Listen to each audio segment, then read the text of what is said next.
পড়ে, মসজিদে নামাজ হয়, আযান হয় হাইয়া আলাস সালাহ, আর আমরা চায়ের দোকানে বসে বসে বলি আমরা পারলুম না ইমাম আর মসজিদ চলাচলা।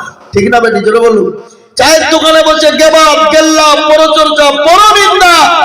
কিন্তু হাদিসের মধ্যে নবীজি বললেন আলা সাদ্দুকি ইবাদু মিনাজ জিনা, মানুষের জিনা করলে যা গুনাহ হয় তার থেকে বড় গুনাহ হলো গিবত করা, গিল্লা করা, পরচর্চা, পরনিন্দা করা। আর এই গিবতের কারণে, গিল্লার কারণে, পরচর্চা, পরনিন্দা করার কারণে আজকে ভাইয়ের সঙ্গে ভাইয়ের মিল নাই, বাপের সঙ্গে ছেলের মিল নাই, মায়ের সঙ্গে ছেলের মিল নাই, স্বামী স্ত্রীর মিল নাই। আজকে দেশের মানুষের সঙ্গে অশান্তি এই গিবত আর গিল্লা, পরচর্চা করা। আর সব থেকে গিল্লা, গিবত, পরচর্চা হলো আজকে আমাদের মুসলমানদের ভিতরে। জনগণ ঠিক না বেঠিক? সব থেকে গিবতকে উঠিয়ে দিতে হবে। কিন্তু বাপ, আল্লাহু আকবার, আজকে আমরা নামাজ কি জিনিস জানি, তারপরও মানি না। আল্লাহ নবী সাল্লাল্লাহু আলাইহি ওয়াসাল্লাম দুনিয়া থেকে বিদায় হয়ে যাবেন, মা আয়েশা রাদিয়াল্লাহু তাআলা আনহাকে বললেন, আয়েশা আমি রাসূল চলে যাব, কিন্তু আমার উম্মতে কিয়ামত পর্যন্ত তারা নামাজ আদায়। কিন্তু বাপ, দরদি আমার সোনারা, আল্লাহ ওয়ালারা, সেই মুসলমান আজকে নামাজ পড়ে না। আল্লাহু আকবার বলুন তো, আমাদের দেশের মানুষ আজকে নামাজ 100 এর মধ্যে কত পার্সেন্ট পড়ে? কথা বলেন। 2% নাকি? এই 2%-এর ভিতরে দেখা যায় কেউ নামাজ জানে, কেউ জানে না।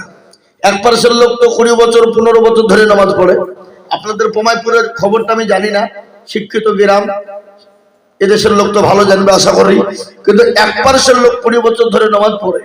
আত্তাহিয়াতু জানে তো দুরূদ শরীফ জানে না, দুরূদ শরীফ জানে তো দোয়া কুনুত জানে না, দোয়া কুনুত জানে তো দোয়া মাসুরা জানে না, ইন্না তাইনা কুল দেখা যায় তার মধ্যেও 20টা ভুল। কি কথা বলেন না কেন? আছে না নাই? ইমাম সাহেবকে জীবনে বলল না, হুজুর আপনি তো আমাদের ইমাম, একটু কোরআনটা শিখিয়ে দেন না, নামাজটা শিখিয়ে দেন। জীবনেও বলে না। কেন? ও দেখছি ইমামের কাছে যদি শিখতে যায় আর ইমাম যদি আমার ভুল ত্রুটি ধরে ফেলে, তাহলে ইমামের কাছে আমার মাথা নত হয়ে যাবে। ভুল ধরে ফেললে ইমামের কাছে মুরলি চলবে না। আজকাল কিছু লোক আছে ইমামের কাছে মুরলি করে, বাবা করে না? করে না? জোরে বলুন। ইমামের কাছে মাথাপুরি করে, অন্য জায়গায় মাথাপুরি মুরলি করার সুযোগ পায় না, কিন্তু ইমামের কাছে যে মুরলি মাথাপুরি করার জন্য কিছু লোক আছে। আছে না নাই? আর অধিকাংশ, আপনাদের এলাকার খবর আমি জানি না, আপনাদের এলাকার খবর আমি বলতে পারবো না, অধিকাংশ মসজিদের সেক্রেটারি, ক্যাশিয়ার, সভাপতি যারা মসজিদের দরজা চিনে না তারা। ঠিক না বেটি? জোরে বলুন। এরকম আছে না নাই? কথা বলেন না কেন? আছে। আমার মসজিদের সেক্রেটারি, ক্যাশিয়ার, সভাপতি মসজিদের দরজা চিনে না। কাল কিয়ামতের দিন আল্লাহর কাছে জবাবদিহি করতে হবে। আজকে যার টাকা আছে আমরা খুশামদি করি, আমরা তাকে তেল দিই, কিন্তু একজন 5 ওয়াক্ত তাহাজ্জুদ গুজার নেওয়ালা নামাজি, সে নামাজ পড়ে, কিন্তু তাকে কিন্তু মসজিদের দায়িত্ব কমিটি হিসাবে রাখে না। কিন্তু প্রাপ্য কিন্তু সেই। কিন্তু আমরা কাকে করি? পয়সা আছে, ও নামাজ পড়ুক আর না পড়ুক, উর্জা করুক আর না পড়ুক, ও হালাল খায় নাই না খায়, ও হারাম খায়, সুদ খায়, ঘুষ খায়, কিন্তু ওর পয়সা আছে, ওকে সেক্রেটারি, সভাপতি বানাতে হবে। ঠিক না বেটি? জোরে বলুন। এই কথা বলেন না কেন? ঠিক না বা ঠিক? এটা আমাদের সমাজ আজকে কোন জায়গায় চলে গেছে ভাই? আল্লাহু আকবার। আর একটা কথা বলেনি, আমাদের অন্য কিছুতে আমরা মুরলি মাতাব্বরি করতে পারি না, কিন্তু কিছু কিছু লোক আমাদের দেশে আজকে ইসলাম নিয়ে মাতাব্বরি করে, মুরলি করে, নেতাগিরি করে। ওরা মনে করে এখানে গেলে মনে হয় আমরা নেতাগিরি মুরলিটা সুযোগ পাবো। এই বাবা, তারা বুজুর্গ দোস্ত, বড় আফসোস, বড় দুঃখ হয় আমার। তাই নবী করিম সাল্লাল্লাহু আলাইহি ওয়াসাল্লাম বললেন যে আমি দুনিয়া থেকে চলে যাব, আমার উম্মতে কিয়ামত পর্যন্ত নামাজ পড়বে।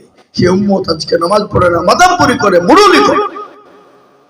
আল্লাহ নবী সাল্লাল্লাহু আলাইহি ওয়াসাল্লামের কাছে হযরত জিবরিল আলাইহিস সালাম এলেন।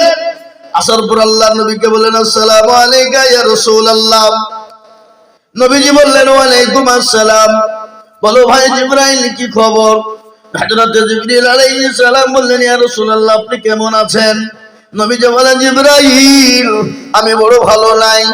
নবীজিকে বললেন, ইয়া রাসূলুল্লাহ আপনার কাছে একজন নতুন ফেরেশতা এসেছে গো নবী, আপনি যদি অনুমতি দেন সে আপনার কাছে আসবে, আর আপনি যদি অনুমতি দেন না দেন তিনি ফিরে চলে যাবেন। কিন্তু যে ফেরেশতা জীবনেও কোনোদিন কারো কাছে অনুমতির প্রয়োজন মনে করেনি, অনুমতি নাই। নবীজি বললেন, ও জিবরাইল, আমি যদি অনুমতি না দিই সে কি চলে যাবে? বলে, ইয়া রাসূলুল্লাহ, আপনি যদি অনুমতি না দেন চলে যাবে। হযরত জিবরিল আলাইহিস সালাম যখন বললেন, বলে, ও আজরাইল, যাও, আল্লাহ নবী তোমাকে অনুমতি দিয়েছেন। বিশ্ব নবী সাল্লাল্লাহু আলাইহি সাল্লামকে বললেন, ইয়া রাসূলুল্লাহ, আপনি কেমন আছেন? আল্লাহ আপনার জন্য জানতে বলেছেন, কিন্তু নবী গো, আমি কোনোদিন কারো কাছে কোন রকম অনুমতি নিই নাই, কিন্তু ইয়া রাসূলুল্লাহ, আজ আপনার কাছে আমি অনুমতি চাই। আপনি যদি আপনার জানটা কবুল করতে বলেন আমি করব, আর আপনি যদি না বলেন আমি ফিরে চলে যাব। রাসূল বলে, আজরাইল,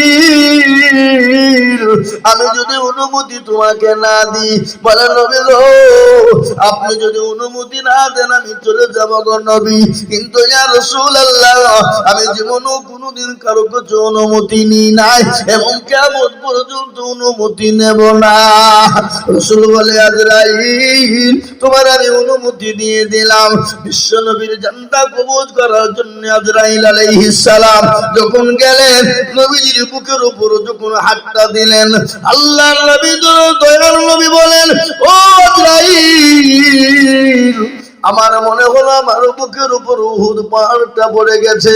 বলো, আজরাইল, আমার উম্মতি কি এরকম কষ্ট হবে? বলে, নবী গো,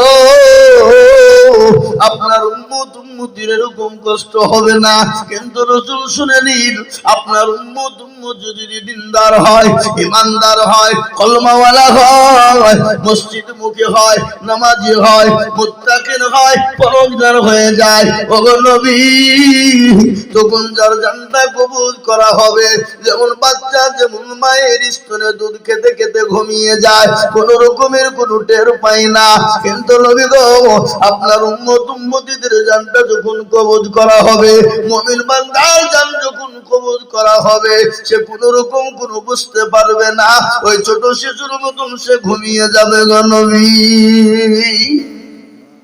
মুসলমান দরদি আমার, ও আল্লাহ ওয়ালারা, মৃত্যু বড় কঠিন, তাই মৃত্যু থেকে বাঁচার জন্য, মৃত্যুর কষ্ট থেকে বাঁচার জন্য বাবা আল্লাহ ওয়ালা হতে হবে, দিনওয়ালা ঈমানওয়ালা হতে হবে। আর আমরা যদি ঈমানওয়ালা দিনওয়ালা হতে পারি রে বাবা, তাহলে দরদি আমাদের জন্য কবরে জায়গা, মৃত্যুর সময়তে কষ্ট হবে না, কিয়ামতের দিন পরকালের দিনে।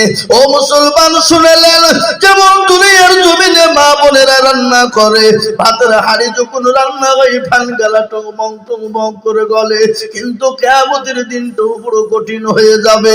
আল্লাহর কোরআন বলেছে, ইয়াউমা ইয়াফিরুল মারউ মিন আখি ওয়া উম্মিহি ওয়া আবি ওয়া সাহিবাতিহি ওয়া বানি। কিয়ামতের দিনে বিবি তার স্বামীকে চিনবে না, স্বামী তার বিবিকে চিনবে না, বাপ তার ছেলেকে চিনবে না, ছেলে তার বাপকে চিনবে না, ভাই তার ভাইকে চিনবে না, বন্ধু তার বন্ধুকে চিনবে না। কিয়ামতের দিন কেউ কাউরির জন্য যারা পরিমাণ বোঝা বহন করবে না। তাই আমি আপনাদেরকে বলবো, বাপ, সূর্য মাথার উপর নেমে আসবে, মগজ বেলা টং করে গলতে থাকবে, সেই দিন আপনাকে বাঁচাবে নামাজ, সেই দিন আপনাকে বাঁচাবে সদকা, সেই দিন আপনাকে বাঁচাবে আপনার দান, সেই দিন আপনাকে বাঁচাবে আপনার খায়রাত, সেই দিন আপনাকে ঢাল শুরু ব্যবহার করে দেবে আপনার দান। তাই আজ আমি আপনাদেরকে বলবো বাবা, ইনশাআল্লাহ হুজুর, আমরা যতদিন পৃথিবীতে থাকবো, আপনারা একবার সকলে হাতটা তুলে বলুন তো, বলে হুজুর ইনশাআল্লাহ আমরা 5 ওয়াক্ত নামাজ পড়ার চেষ্টা করব। একটু হাতটা তুলে বলুন সকলে ইনশাআল্লাহ। তুলুন নামাজ। কিন্তু বাবজি, নামাজ পড়তে হলে আল্লাহর হুকুম পালন করতে হলে একটা ইবাদত খানার প্রয়োজন। ইবাদত খানাটা সেটা হলো মসজিদ। আজ আপনারা জানেন, গোটা ওয়ার্ল্ডের মাটিতে বেঈমানরা চাইছে মসজিদ থব না, মাদ্রাসা থব না, মসজিদ ভেঙে দেব, মসজিদকে শেষ করে দেব। কিন্তু বলবো বোমাইপুরের মুসলমান, আজ বেঈমানরা একদিকে মসজিদ ভেঙে দেবে, আর আরেক দিক দিয়ে আমরা মুসলমানেরা তিল তিল করে পয়সা দিয়ে আমরা মসজিদ তৈরি করব, মাদ্রাসা তৈরি করব ইনশাআল্লাহ। একবার জোরে বলুন ইনশাআল্লাহ। মুসলমান ভালো করে কান করে শুনেলেন, আজকে আপনার ইসলামের যত শত্রু বার্তা একদিকে দিয়ে মুসলমান বেশি হতে শুরু হয়েছে। আমেরিকার দিকে লক্ষ্য করুন, গতকালকের খবর আমি আপনাদেরকে বলছি। বাপরে, গতকালকের ঘটনা।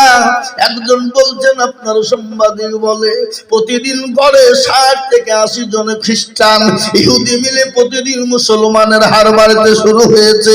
এই দেখেন মার্চের 1 তারিখে ঘটনা একটা শুনলেন, ইসলাম যে সত্য তা শুনলেন। গোটা পৃথিবীর জমিনে যতগুলা ধর্মের মানুষ আছে সবাই তারা বুঝে নিয়েছে আমরা যে ধর্ম কোনো অস্তিত্ব নাই, কিন্তু একটাই ধর্ম, যে ধর্মটার নাম হলো ইসলাম। কোরআন বলেছে ইন্নাদ দীনা ইনদাল্লাহিল ইসলাম, আল্লাহর কাছে মানিত ধর্ম একটা। এটা পৃথিবীর প্রত্যেকটা ধর্মের মানুষেরা জেনে নিয়েছে। তাই সেদিনকে আমেরিকার একজন পাদ্রী রে বাবা, আমেরিকার সব থেকে নাম করা পাদ্রী, সব থেকে নাম করা পাদ্রী, সে আপনার মার্চের 8 তারিখে কলমা পড়ে মুসলমান হয়ে গেল। খালি মুসলমান হলোই না, ও মুসলমান, আমেরিকার মাটিতে আজকে কলমার দাওয়াত শুরু হয়ে গেছে। প্রত্যেকটা খ্রিস্টানদের কাছে গিয়ে গিয়ে বলছে, তোমরা আল্লাহকে মেনে নাও, আল্লাহ রাসূলকে মেনে নাও, কোরআনকে জীবনে ফিট করে নাও। আর কোরআন তোমাদের জীবনে যখন ফিট হয়ে যাবে তখন তোমরা কামিয়াবি হবে। আরে কোরআন এমন একটা মেডিসিন যে কোরআন পৃথিবীর কোন ডাক্তার, কোন সার্জন, কোন দার্শনিক যে অসুখ ভালো করতে পারবে না, সেই অসুখ ভালো করবে কোরআনের মেডিসিন। আছে না নাই? জোরে বলুন, সে মেডিসিনটা কি? কিসে অসুখটা কি? মদ কর, গাঁজা কর, চুল্লু কর, হেরোইন কর, জেনা কর, তারি কর, সুদ কর, ঘুষখোর, এ সমস্ত জিনিস পৃথিবীর কোন ডাক্তার পারবে না, কোন পৃথিবীর সার্জনের ক্ষমতা নাই, কিন্তু কোরআনের মেডিসিন কিন্তু আপনার পারবে। জনগণ পারবে কিনা? জনগণ পারবে কি পারবে না? তাই তো মুসলমান এদিকের সুইডেন বলে একটা জায়গা, তারা বুঝতে পেরেছে এ কোরআন তো আমাদের বাবু দাদার ধর্ম ধোবে না, আমাদেরকে ভালো কাজের জন্য টেনে নেবে। কিন্তু সুইডেনের সরকার বলল, শোনো, এ কোরআন ধোয়া যাবে না, এ কোরআনকে পুড়িয়ে দিতে হবে, শেষ করে দিতে হবে। পুড়িয়ে দাও। সুইডেনের দেওয়ালকে কোরআনকে আগুন জ্বালিয়ে দেওয়া হলো, কোরআনকে পুড়িয়ে দেওয়া হলো। কিন্তু কোরআনের কত বড় ক্ষমতা, কোরআনের কত বড় মর্যাদা। কোরআনের 2 দিকের কাঠমলেটের পৃষ্ঠা দুটো পড়ে গেল, কিন্তু কোরআনের ভিতরে একটা কাগজও পড়ল না, একটা অক্ষরও পড়ে নাই। বলুন আলহামদুলিল্লাহ। তোরা বলুন না আলহামদুলিল্লাহ। ভাইরা আমার দরদি মুসলমান, কোরআন সেই সুইডেনের খ্রিস্টান ইহুদি এই ফেব্রুয়ারি 2023-এর 10 তারিখে একসঙ্গে কোরআনের ক্ষমতা দেখে, কোরআনের মর্যাদা দেখে সুইডেনে 10,000 খ্রিস্টান ইহুদি কলমা পড়ে মুসলমান হয়ে গেল। তারা যদি কোরআনের ক্ষমতা দেখে, কোরআনের মর্যাদা দেখে, অন্য জাতি যদি কলমা পড়ে মুসলমান হতে পারে, আমরা মুসলমানেরা কেন কোরআন পড়ে, কোরআন দেখে, কোরআন শিখে নিজের জীবনটাকে গড়তে পারবো না? আমরা তো মুসলমান। তাই আজকে আমি বলবো, ভাই দরদি মুসলমান, আজকে কোরআনকে মিটিয়ে দেওয়ার জন্য ফেরাউন, নমরুদ, আবু জেহেল, আবু লাহাব, উতবা, সাইবা, মুগীরা চেয়েছিল ইসলাম পর্যন্ত মিটিয়ে দিতে। তারা যখন পারেনি, এই যুগের কাফের বেঈমানরাও পারবে না। একটু হাত উঁচু করে দিয়ে বলুন ইনশাআল্লাহ। জোরে বলুন ইনশাআল্লাহ। গভীর রজনী, এই রাত্রিতে আল্লাহর দরবারে দোয়া কবুল হবে। বা আর এটা হলো শাবান মাস, রমজান মাসের আগে নবীজি বলেছেন, কেউ যদি আমার দরবারে দোয়া করে আমি দোয়া কবুল করে নিই। এ বাবা, রমজানের আগে মাসে শাবান মাস, এই শাবান মাসে যদি আমার কাছে কেউ হাত তুলে কোনো জিনিস বলে দোয়া চায়, আমি আল্লাহ